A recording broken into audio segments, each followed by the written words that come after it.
Well, good morning to you, Grenada, Caribbean, Martinique, the rest of the Eastern Caribbean, to you wherever you are. It's exactly a minute gone past the hour of 11 o'clock, and indeed it's a pleasure being here with you on the mid-morning. Continue to say good morning to our listeners on Classic 105.5 and 105.9, and those of you just joining us via television on Channel 7, Channel 11, and Channel 20 if you're in cable.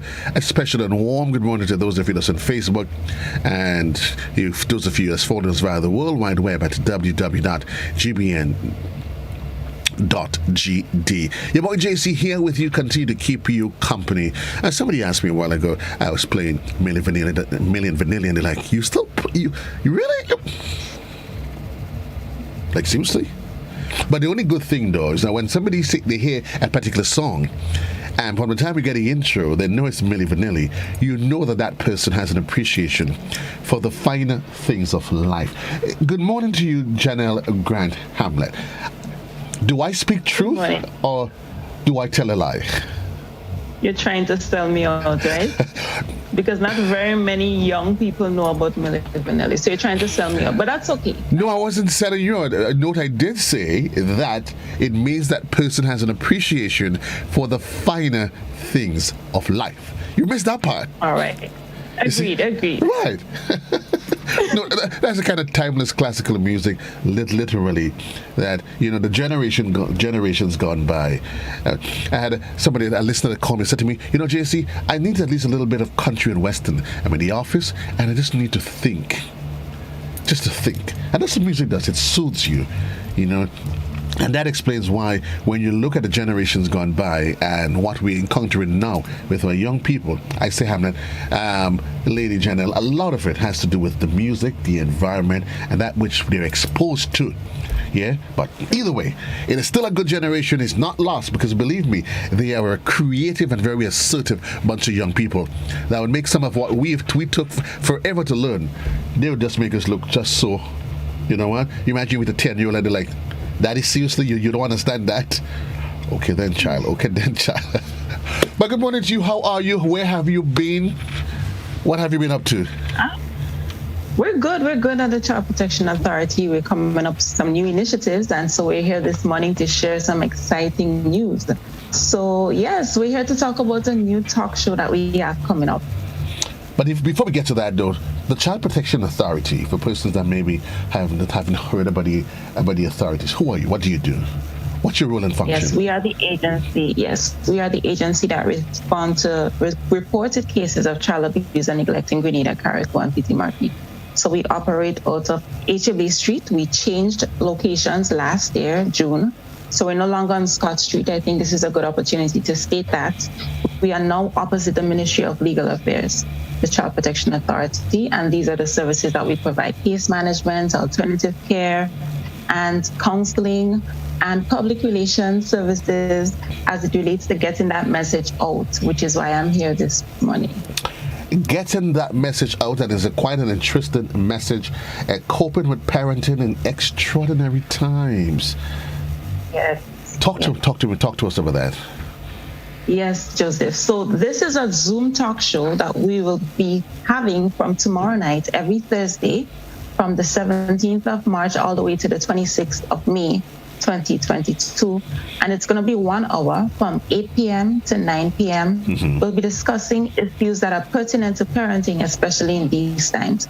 Now, this initiative came about as a result of COVID-19, and especially during the lockdown period. That was a new era for everyone. And at the authorities level, we were trying to see how we can come up with something that we can still reach people, because we were in lockdown. And the internet was what was available to us at the time. And we decided to come up with a radio drama, and where we can share information with people about parenting, especially positive parenting. And the radio drama was named In Times Like These, and GBN ran it. We also ran it on 2 other stations, and we even got the opportunity to have it out in the diaspora in New York. And so just sitting back in 2021, we were like, okay, the drama ran in 2020. So many good things were in it. What can we do to continue the conversation? Because the first phase of it was the airing of the series. So people will listen to it, but we didn't know what they felt about it. We didn't have the opportunity to add value to it. So now we are having a talk component to it, where we are making available the episodes for the general public to listen to, and then we'll be having a discussion with different panelists on some of the issues coming out of the episodes. So hence the reason why we're having this series of interviews beginning tomorrow, speaking on topics that are pertinent to parenting, as I mentioned before. I know you don't want to get us too overly excited, but at the same time, we don't want to let the cat out of the bag. But if you could probably just whet our appetites a bit, what are some of those pertinent issues and topics that will be brought to the fore? Right, yes. So tomorrow night, we'll be speaking about positive communication, right? Thinking positive, making wise health choices as families, instilling and keeping open parent-child communication. So we'll be speaking about that. And with us, we'll have a representative from the CPA, someone who's on the ground, someone who has seen it all, has heard it all. So that person will be with us speaking. And then we'll also have a nurse who will give the health perspective of it. So that's for tomorrow night. The following week, we'll be talking about parenting woes. Right? So dealing with parenting frustrations from the single parent perspective to the married couple perspective to the co-parenting perspective, so you could imagine. And all these will be based on the series.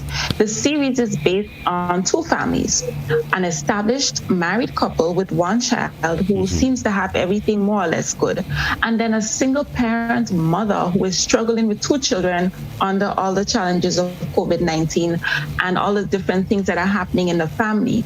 So the married couple is trying to help that single mother get through her challenges of no maintenance, no food, issues with her own childhood kind of thing. So it's exciting. I'm speaking because I'm excited myself. So all of our discussions will be having the episode that we're airing that week as the basis of the conversation.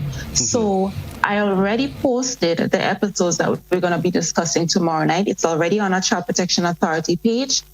Many people have already listened. I'm encouraging you to go listen and then come join the discussion. Come make your comments at the bottom of the streaming and everything. But some other topics are mental health and parenting, abuse and secrets, fatherhood and responsibilities, when to seek help, should he even seek help, discipline over punishment, money management, children and gadgets, resolving family issues, etc. Right? So the topic lineup is really good.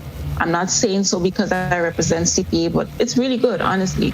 And then the guest lineup, really good as well. So I'm encouraging people to listen, make that 1 hour sacrifice if it has to be a sacrifice, and listen. And I'm sure you're going to come out empowered and encouraged to be a good parent, a positive parent in these days. I probably would want to say, because when people hear the word sacrifice, Janelle, they start thinking negatively. So maybe let's say they make that they made that 1 hour investment in their lives of their children. I like that. It is in fact an investment that you have to make, because very often as parents we don't see that way, because what we do, we choose to do. All those actions, whether it's positive or negative, it is an investment we are making in our children.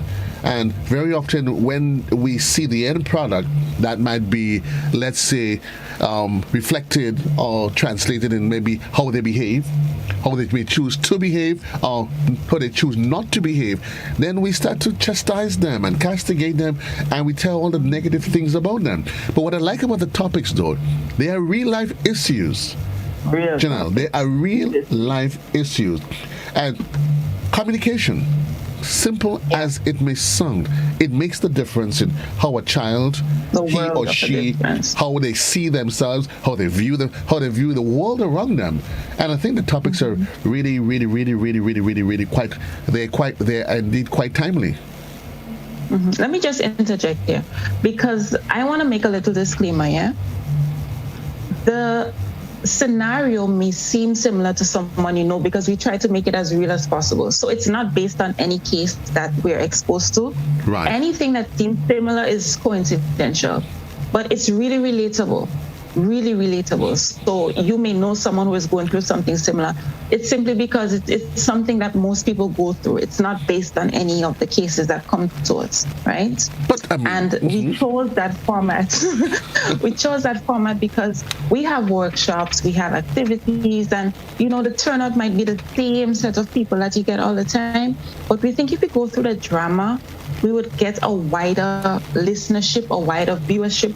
And then if we have the discussions, we can reach all and sundry, in a sense. So we're really looking forward to see, the type of feedback we get and the impact that we make with this initiative. And all you're doing is just changing the medium. Yes. Not necessarily, but it doesn't in any way reduce on the importance or the significance of that which has been discussed. No, it's not at all. Actually, it should add value to it because you have additional voices and you could get to probably read the comments that have been made or ask the questions, So I think it's going to be good. I have a very good feeling about it.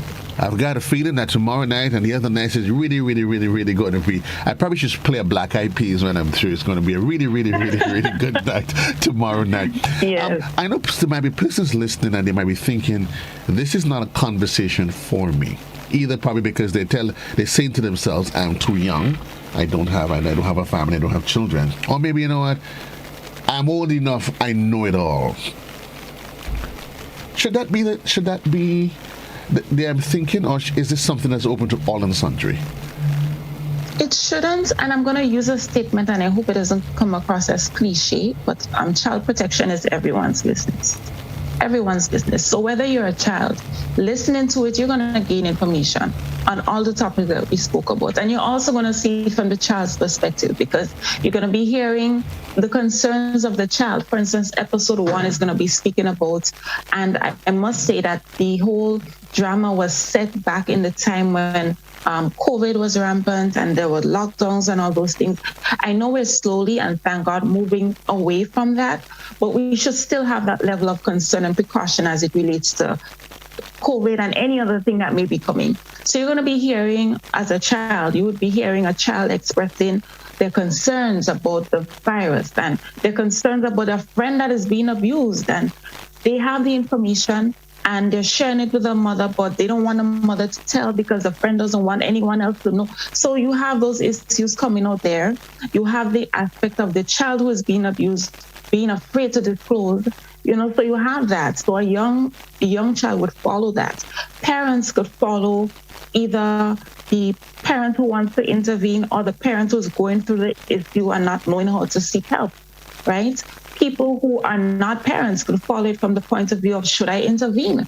It's not my child. I don't have children. Should I intervene? So there's so many aspects of this drama that anyone can relate to, So by listening, you will be engaged and you can see how you could fit into a scenario like that. What is even interesting, let's assume that you're not necessarily single, but you're single. And I remember a lot of years ago, even before I became a dad, I had an experience, and it seemed simple at the time, Janelle. I was right in front of what is now Scotiabank and Brighton and Miners, right by the traffic light. And I was crossing. I didn't mind my own business, and I'm crossing the street. So, of course, the traffic is oncoming, but you tell yourself, you know what? I could negotiate the traffic, and I can beat it. But of course, Janelle, that was a lot of years ago. That's not me now. I ain't even trying to run across the road anymore. I knew I wouldn't make it. And so I headed across the street, and then I heard a voice behind me said, "Child, come back." When I turned around, there was a little child, was about 7 or 8, standing behind me, and because I made the decision to cross the street, because I figured I could negotiate the traffic, he didn't have the same timing with me, and he took off maybe about 2 seconds later. He told me, well, keep the gentleman with the cross, and there was the oncoming traffic. No, it didn't turn out anyway bad, but it resonated with me from there onwards, that their actions, decisions that you might make, that you think your child or people are not looking. And even whenever I go to cross the street, I'm always conscious it stuck with me. Don't do this. Wait, Joe. Yeah. Stick to what you were told from a little child. Look up, look down. Stop, look, Stop, listen. look, Yes. listen. And it has resonated with me because there's always a child that's looking. Whether it's your child or somebody else's child or children, we all have a responsibility to them.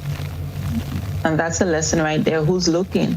Who's looking? Who's listening? And if you were to live your life that way and just being conscious of who's looking, who's listening, and the impact it would have on them and their behavior, I think it would change our actions and reactions in many aspects.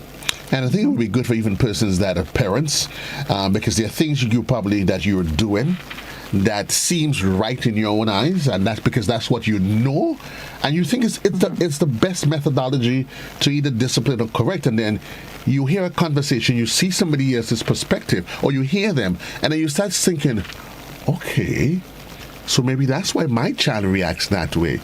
Because sometimes, we think that children do not have emotions.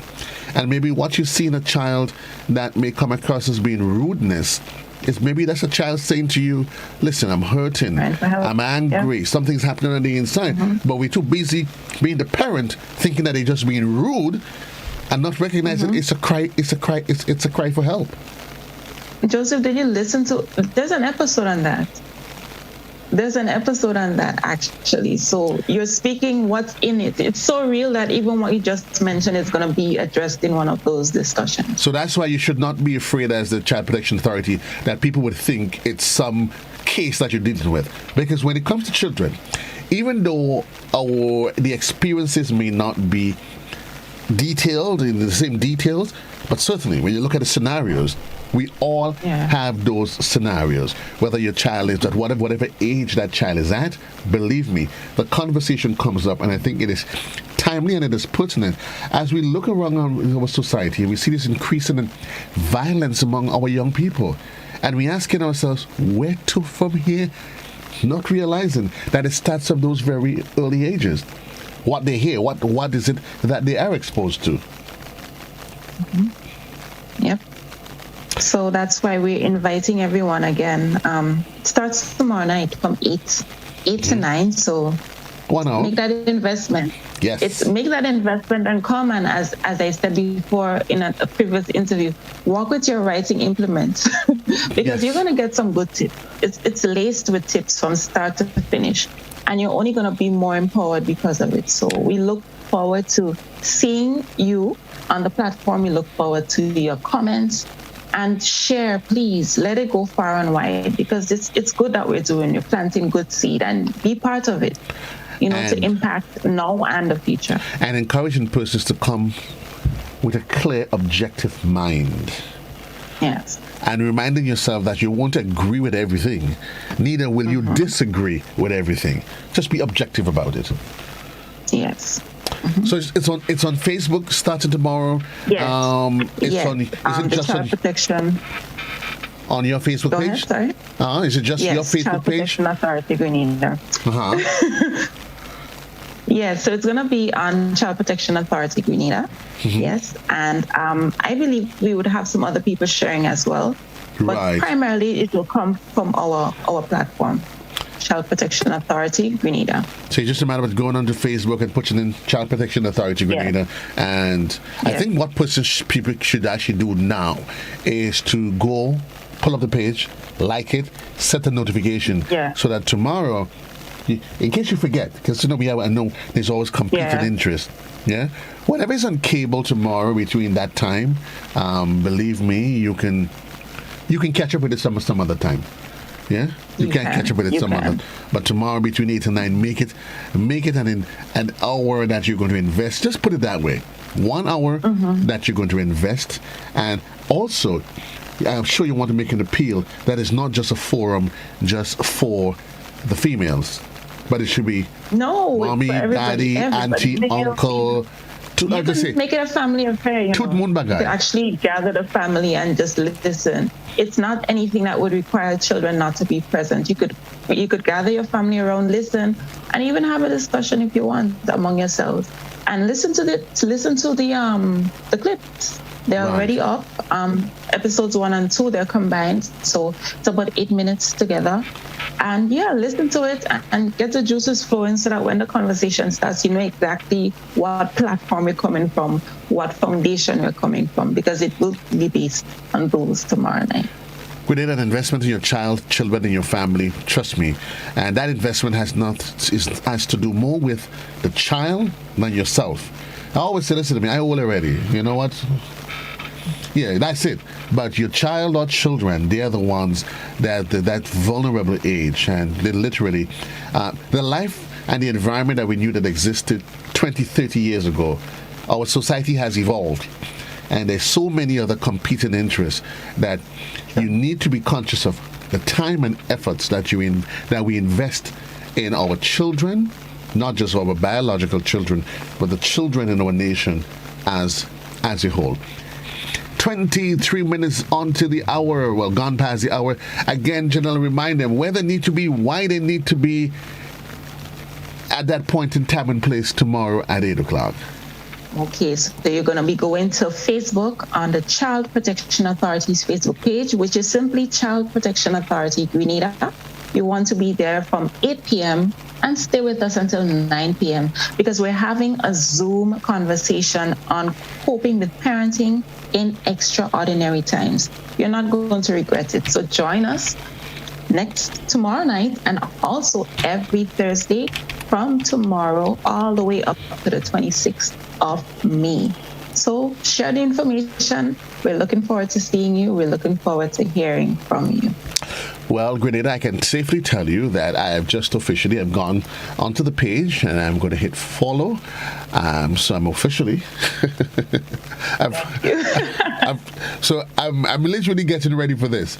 I'm getting ready for this, and I've just set up my notifications so that tomorrow, once you go live, I am there with you. Grenada, let's make this a date. Let's make this a conversation. Invest at least 1 hour. Make yourself proud that you can tell yourself, you know what, tomorrow I'm going to invest 1 hour. Just 1 hour that you take away maybe from Thursday night football, that NBA matchup that you're so keenly looking at, maybe whatever is that that series or game show that you're watching. You normally watch on a Thursday night. 1 hour. It's an investment in my child, your child, our children, in the nations, in our nation. Thank you. Thanks a lot, Lady Hamlet. It's always a pleasure being here with you. Keep doing what you do, the wonderful work with the Child Protection Authority. Folks, we're getting ready to transition. We have two gentlemen that's waiting in the wing. They represent the Presentation Brothers College. As you may or may not be aware, this year that the Presentation Brothers College is celebrating 75 years as an institution of learning, and certainly there's so much that they have achieved over the years, and yes, we can. We have in that conversation. We have two gentlemen that's representing the promotions and fundraising committee. They're here to talk about some of the activities and different things that's part of this anniversary celebration. That conversation comes up next, right here on the Mid-Morning Buzz. We'll be right back.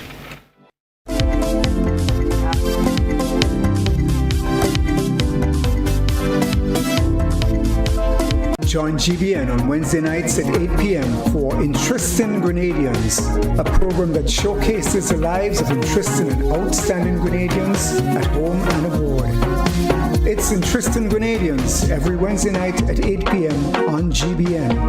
Don't you miss it.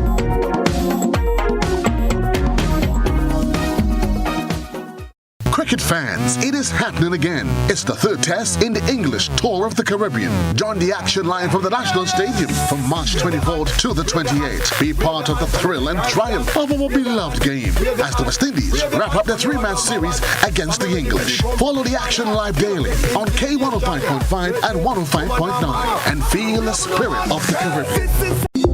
Ill health can destroy an individual's economic prospects throughout the lifespan, and most times, health is not valued until sickness comes. So, let's take a collective approach with the Antillean Life New Focus on Health, a GBN Antillean Life Insurance two-part forum on March 22nd and 29th from 8 p.m. to 10 p.m. on all GBN's platforms. Join host Godfrey Augustine and Dr. Sonia Nixon together with the experts as they address issues on disease prevention and control, nutrition, mental health, public and environmental health, personal responsibility, and more. The Antillean Life New Focus on Health, a collective approach, aired on all GBN's platforms March 22nd and 29th. Let's take charge of our health.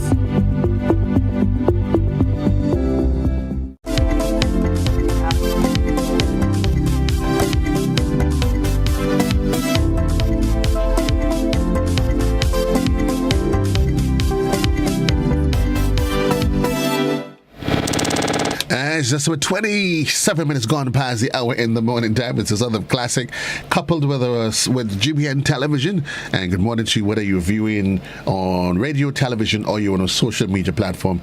It's your boy JC here at you in the mid-morning buzz. Thanks for being part of this experience. Now, very often when you look at life is progressive, and we look for milestones, reasons to celebrate.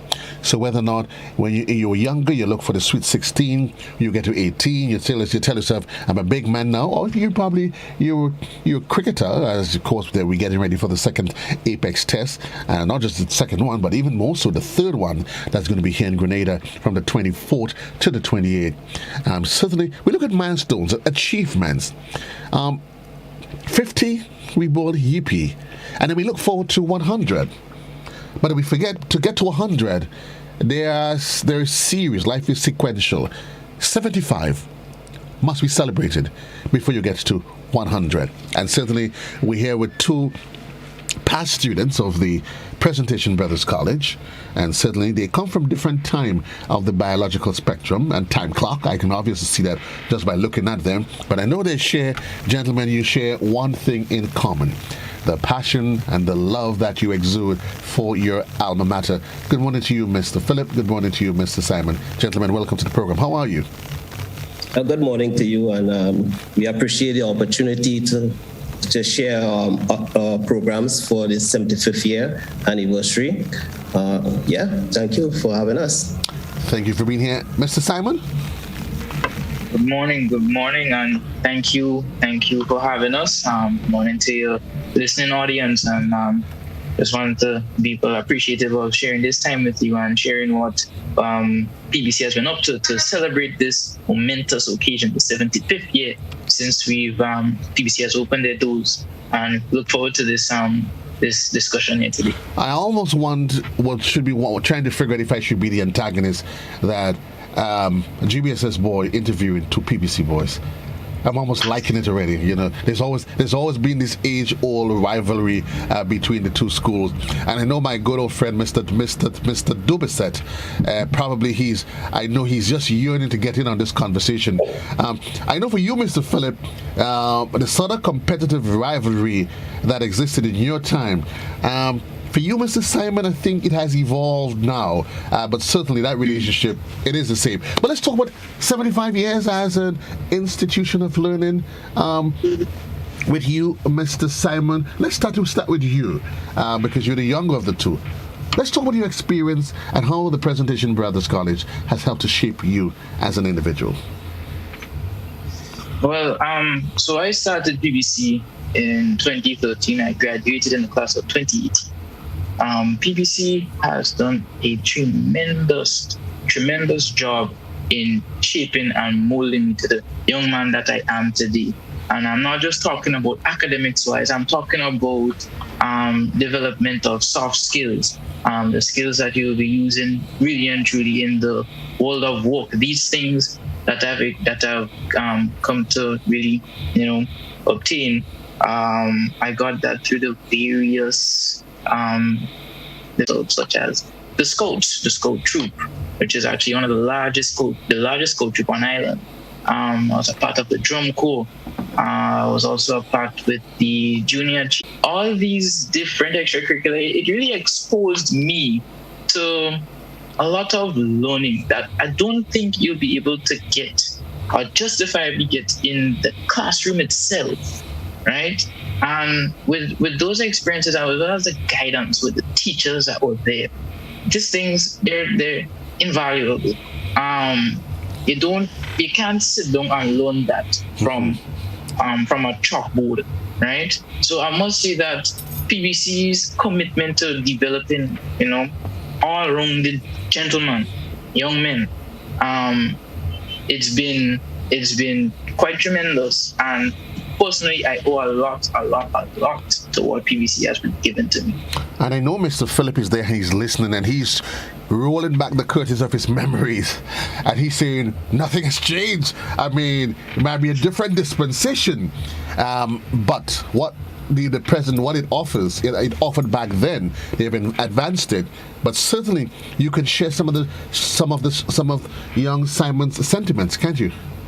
Yeah, well, I echo all the sentiments that Mr. Simon just shared, but also when I went into PBC, it was known as an academic institution, and not much going on in sports and that sort of thing.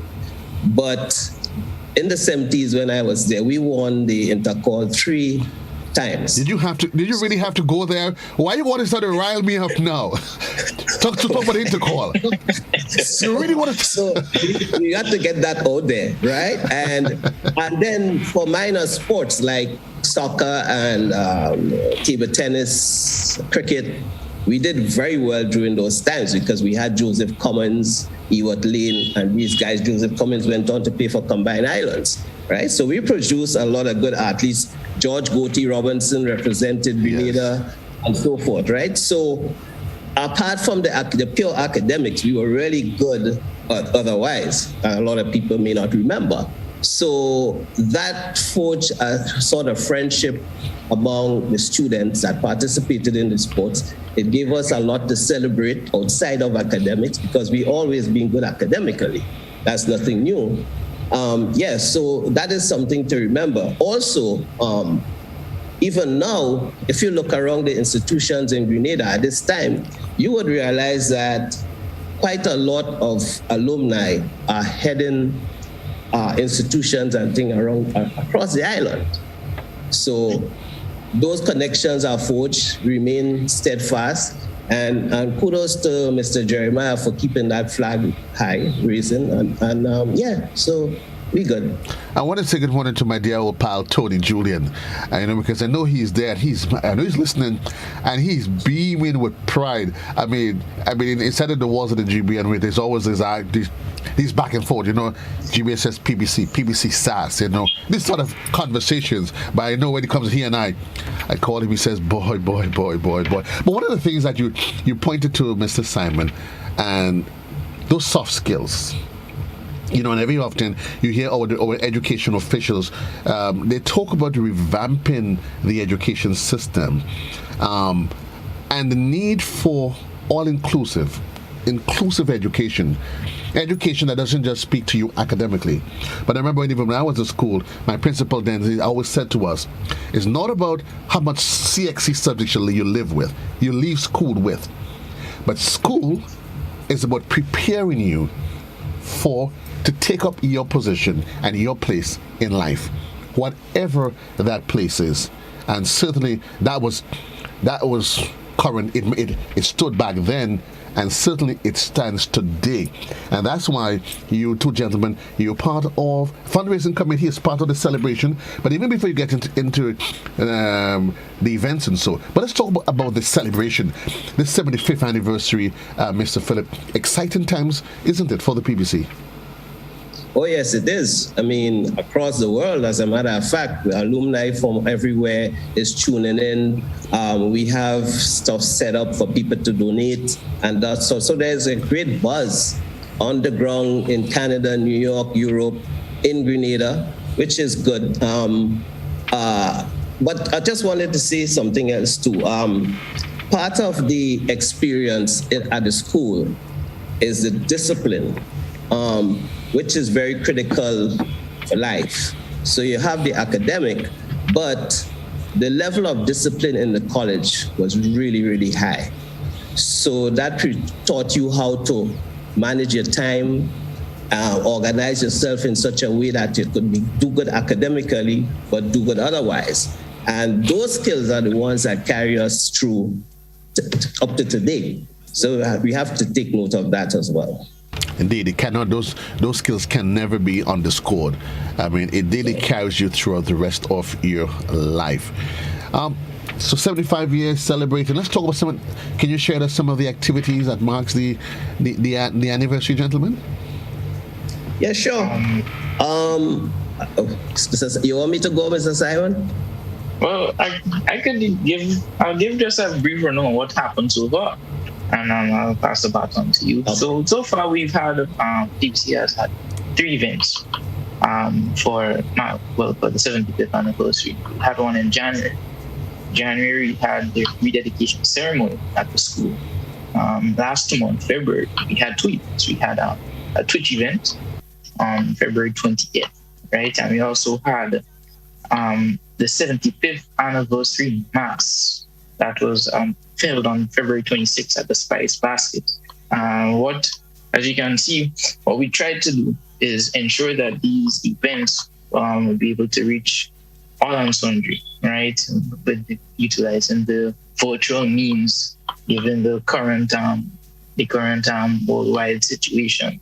And also, I must note that PBC also started an outreach program for all our shut-in brothers. And Mr. Philip could speak a little more as to what happened here. Yeah, it was remiss of me. I intended to say this from the outset, that one of our brothers, Ian Flyers Redhead, passed on Friday 11th. So on behalf of Mr. Dominic Jeremiah and all alumni, we extend our condolences to his family. Indeed. Yeah. So there's a cricket test match coming up on the 24th to the 28th of this month. Mm-hmm. And we will be hosting a bar and food stall at the level members pavilion level 1 at the stadium. So we want everyone to come out and support us. We should be having a banner so it will be easily recognizable, and we'll have different foods each day for the 5 days, which would include oil dong, palau. We try to do local dishes. Mm-hmm. There will be a heavy contingent of English patrons at the stadium, so we want to give them something local. So we invite everyone to come out and support us on that day. So that is as far as the cricket is concerned. We also launched a raffle, and the tickets are out now. It can be gotten at all students, PTAs, certain outlets. Committee members like myself will have the books. We also sent some books to New York to Mr. Bertrand Leslie, so we will have an outlet up there as well. We're trying to get some to Canada as well. So we ask people to support this raffle heavily. It's $10 a ticket, and there are 10 prizes available at that raffle. $10. Also, quickly, we will draw the raffle at an event in August. Okay. 10 very attractive prizes as well. Yeah. Sorry, go ahead, Mr. Simon. Right. Just to add to the list that we're doing, the upcoming event that we have scheduled is a national panel discussion. This is carded to take place at the Trade Center Annex next week, Tuesday, March 22nd. At 6 to 8 p.m. This panel discussion, we're looking to dive into the theme, Presentation Brothers College Education, Service to God, Family, and Country. The panel will consist of past student, current student, teachers, as well as the Secretary General of the OECS, Dr. Dedicus Jules. So we do encourage everybody to come out and support. It will be a public event. and will also be streamed live. So please, please, please, invest your time and listen, tune in. Well, when you have Dr. Didicus Jules there, we can clearly see your commitment to education as part of that exercise. Not to forget the sponsors of the raffle. We have Umbrellas, Koyaba, Nirvana Health Clinic, Radisson, True Blue Bay Resort, Hubbard's, Grenadian General Insurance. So in these tough times, I have to give kudos to the sponsors and came on board. Indeed. So the raffle takes place later in July. August. That is in August. Any activities that goes beyond that, or I guess as time rolls on, we have activities after, but we also have an event that we should mention, which is a great event that will be held on the 21st of April at the Trade Center again. The keynote speaker for that event will be Dr. Earl Brathwaite, a Grenadian, who is an entrepreneur out there. He's now providing funding for startups across the world. Right. Very successful gentleman. And we will probably have Mr. Richard Duncan and Mr. Terrence Smith at that event facilitating as well. So that panel discussion is very critical. It's for entrepreneurs, young people who business-minded and want to, start something, to come out and listen to that. They'll have a limited, I think, part virtual, part in person at the Trade Center. Well, in the Bible, they did ask what good thing could come in from Nazareth. If you probably were to ask what good came out of Presentation Brothers College, I know you two gentlemen will be beaming and ready to tell me what are some of the good things that have come out of the Presentation Brothers College. And I don't know, but for some reason, I find you guys, you went easy on the general public by not highlighting the fact, which we all know, that our Prime Minister. I mean, I thought off the bat, y'all would have hit that one for 6. Just not forgetting though, for that business forum on the 21st, the sponsors are the primary sponsor is Ariza Credit Union, and the secondary sponsor is the Grenada Trade Center. So if you look across the spectrum again, in all institutions and things in the country and abroad, you could see it was white and white, now it's white and green. You could see it flying all across the world, really. So that goes without saying, right?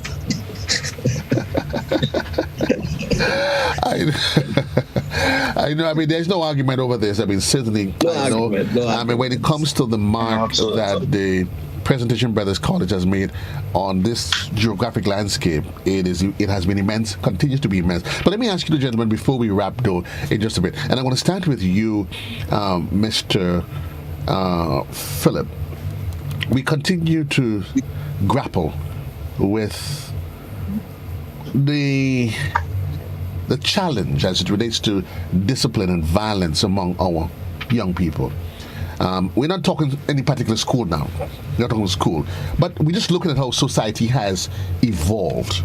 Your thoughts, though, on all of this? I feel that has to do with a certain breakdown in society because I believe now you have more single-parent homes and more so than before. And because of that, the grappling with trying to raise a child on your own and that sort of thing, sometimes you drop the ball a little bit. So you will find that a lot of these kids comes from trouble situations like that. And it's not that they're not academically inclined, right? But it's just their circumstance. So they end up in these colleges and they act out aggression. Right. But you can always go and find the underlying reason for stuff like that. So I think that we have to kind of strengthen the society as a whole and institutions of marriage and kids and that sort of thing. And then it will sort itself out eventually. That is my feeling. Mr. Simon, young people, young men have always been chided for what greater society sees as the lack of vision, lack of any sense of direction. And you say, and there seems to be this worrying trend that the women, the females, they're excelling, and that young men have been lost in the wilderness, in the abyss of nothingness. Your thoughts, though, as a young man yourself, setting your mark in society. Well, well, there has been a growing trend of male marginalization. It's clearly visible. But for me, it really comes down to say what us young men have been exposed to, really and truly, right? What they've been exposed to in their past. You can see it like either the certain institutions that really support society, be it the family, the education institution, even the religious institutions, right? You can say that there's some breakdown within those institutions when it comes to certain men, right? It could be a breakdown within the family. It could be a breakdown in the school. The school don't really pay that much attention, that much mind to those youths who go along the wayside, unfortunately. But I think this really comes from what I have observed, right? Is another growing trend of individualism, right? Everybody really focus on themselves. And collectivism, like how it was back in the past. You don't see that much, right? You don't see the community coming together to raise that child and really and truly encourage them, steer them along the right path, not just to go and get a job, but to be creative and create jobs, become your own boss, your own entrepreneur. So for me, I think we have, as a society, we need to redesign and relook at how we approach things like this, especially our youths, right? We need to take all action that everyone takes, it affects the other somehow. And that's something we need to note and be quite aware of. So I think from my perspective, we need a little bit more collectivism in helping the youths. Whether if there's a breakdown in the family, the education institution pitches in, the village, the communities, the other institutions of society kicks in and help. And we all spoken like a true scholar. Yes, wisdom way beyond your times. Indeed, I agree with you wholeheartedly. And there's no singular solution to this. It's all encompassing, and I like the way you highlight the different institutions, not just the schools, not just the church, but non-governmental organizations. Again, it takes a village, and I think we need to go back where we all take collective responsibility for. I don't think it makes sense complaining too much, but highlighting where we are, acknowledging that there is a breakdown, and ask the questions, where to from here, collectively. Gentlemen, it is 12 minutes on to the hour. The midday edition comes up at the top of the hour. Production of our News and Current Affairs Department, and as such, we'll have to wrap. We put a wrap on this conversation, but indeed, it was a pleasure having this conversation. I want to say good morning to Mr. Jeremiah and the rest of the staff up there at the Presentation Brothers College. Yeah, I almost go to say it's interesting. I have an excellent relationship with the staff at the Presentation Brothers College. One of my old GBSS boys, I saw them a couple of years ago, and they said, "What happened? You wish that's where you went to?" I said, No. Education, and we support all things positive once it comes to development. Gentlemen, wishing you all the best as you continue to commit yourself towards sensitizing the function and the Presentation Brothers College, what it has done, where it is at present, and what it will continue to do in times to come. All the best to you, gentlemen. Grenada, this is as far as I can take you again. The midday edition comes up at the top of the hour. It's your boy JC here with you. For those of you on television, I send you back to studio control. For those of you that's on radio, I keep you company. I give you an interlude of music that will keep you in check until the luncheon edition comes up at the top of the hour. Until then, so long, everybody. JC loves you. Have yourselves a really wonderful day.